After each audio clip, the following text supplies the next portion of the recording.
Hello everybody, this is the Twins of Destruction back with another Assassin's Creed Origins speculation video. In this video I'm going to be talking about the glyphs and cryptid messages that appear throughout the Assassin's Creed series, so let's just jump right into it. I had just recently finished a playthrough of Assassin's Creed Unity, and when playing through the last mission, this is spoilers for the game, by the way, if you haven't played Unity, but I digress. Once the game is completed, Arno visits like this memory corridor type thing, where he witnesses Germain, who is also a sage, aka Aida, and he has these like flashbacks almost, and he witnesses a bunch of symbols that we had also seen in previous Assassin's Creed games, and it just got me wondering why he was seeing those symbols. So I did a little bit of research, and this is what I'd come up with.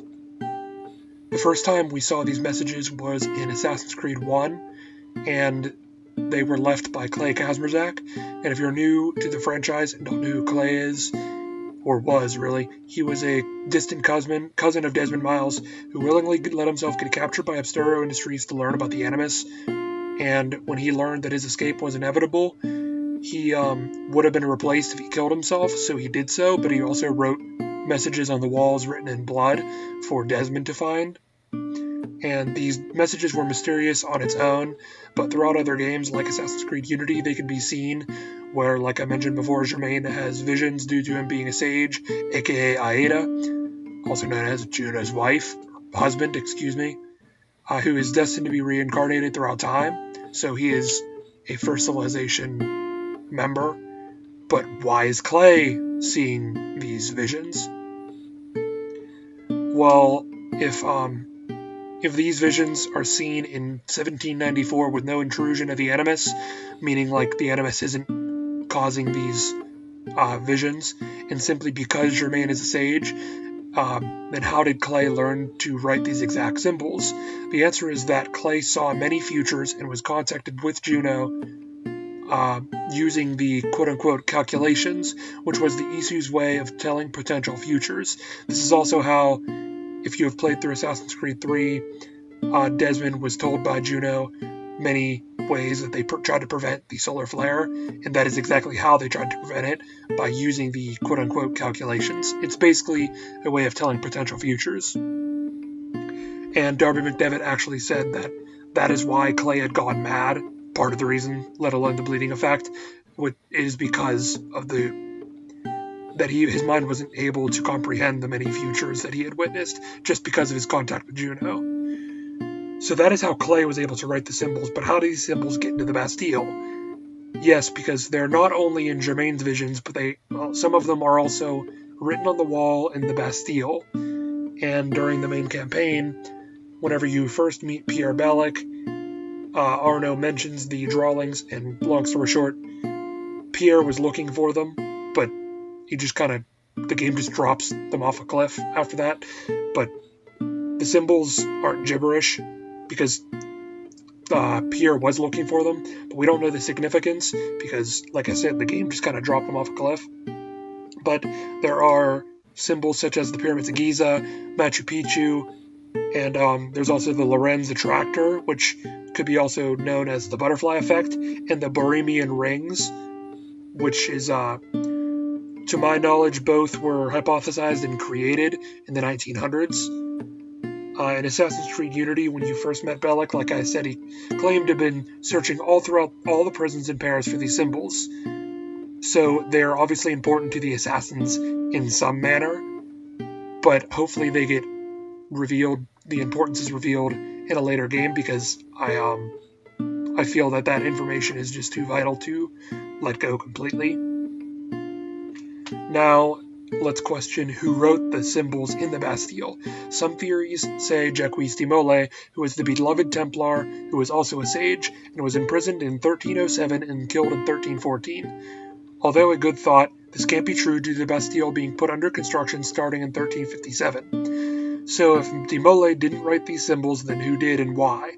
Well, all the way back in 2015, the admin for the Twitter account, the ones who came before, asked Ubisoft employee Ubi Gabe, as he is known on Twitter, to in turn ask the lead writer for Unity, Travis Stout, who says, quote, old assassins from the Middle Ages had written the messages. That still leaves questions why, but they are not answered. It is just who wrote them. So this is what we know so far. The calculations informed Clay of the messages, and he in turn informed Desmond. The messages came to Germain naturally, due to him being a sage. The messages were also written on the Bastille wall by old assassins from the Middle Ages, and Bellic was searching them for an unknown reason. Some of them are actually locations seen in the visions from Germain and in the Bastille, like the Pyramids of Giza, Machu Picchu, and the Nazca Lines. What's so important about these locations? Well, one theory and just scientific known fact is that they are all aligned circularly around the Earth. What are the odds that these were so happen to be chosen as messages in the games, and the fact that Siwa, which is Bayek's home city in the upcoming Assassin's Creed Origins, is also aligned with these locations? I don't think it's any coincidence that they are aligned, and I do believe that with Siwa and Giza being so close, because they are also both in Egypt, with them both being aligned, I feel like there's some involvement that will be explained. So what I think this means for the future of Assassin's Creed: Egypt will be huge, with Siwa's importance in Giza being referenced all the way back since AC1 will, I think, come full circle and be addressed.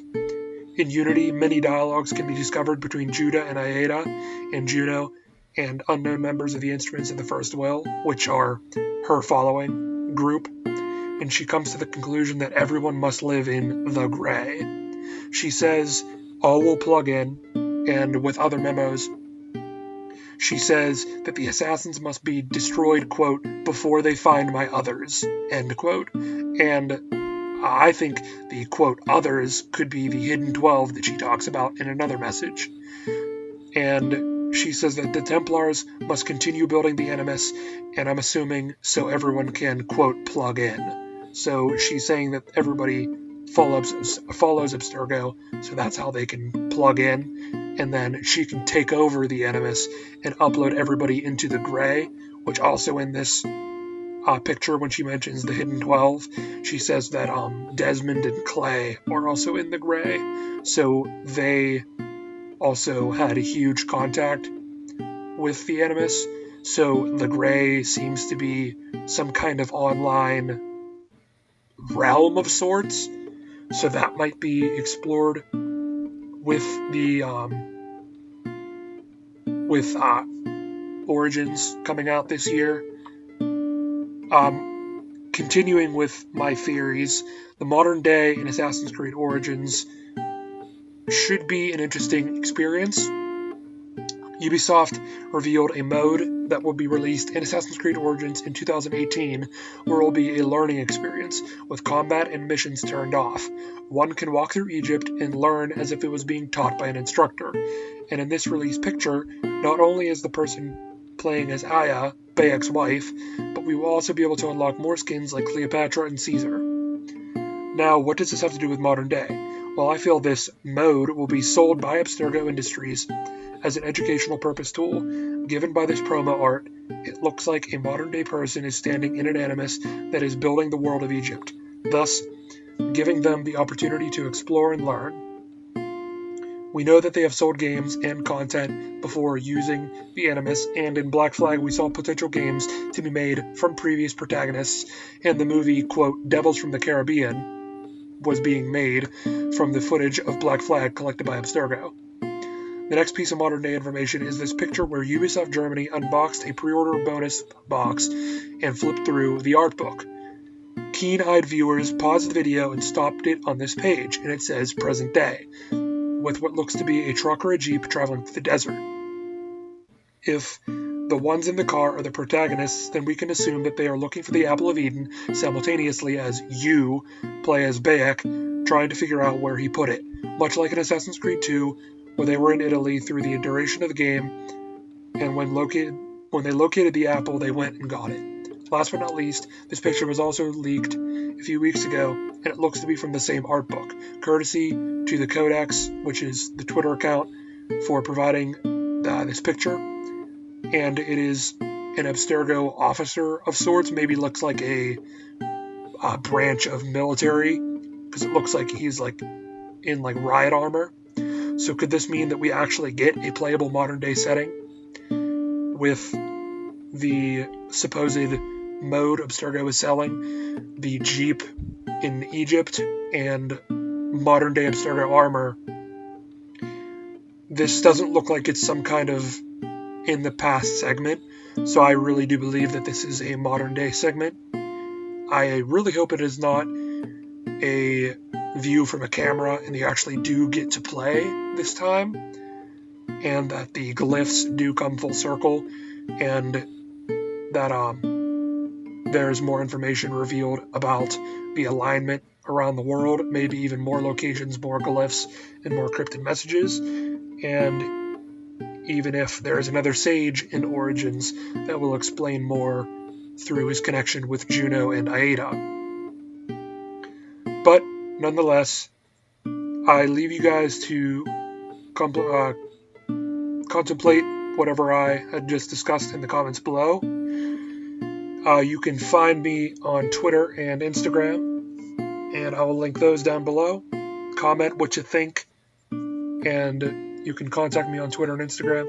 Tell me what you think, and I will reply, because I love to talk about speculation. I can't wait for Origins to be released, and I will keep up to date with more videos about what is to come. So I really hope you guys enjoyed, and I'll see you in the next video.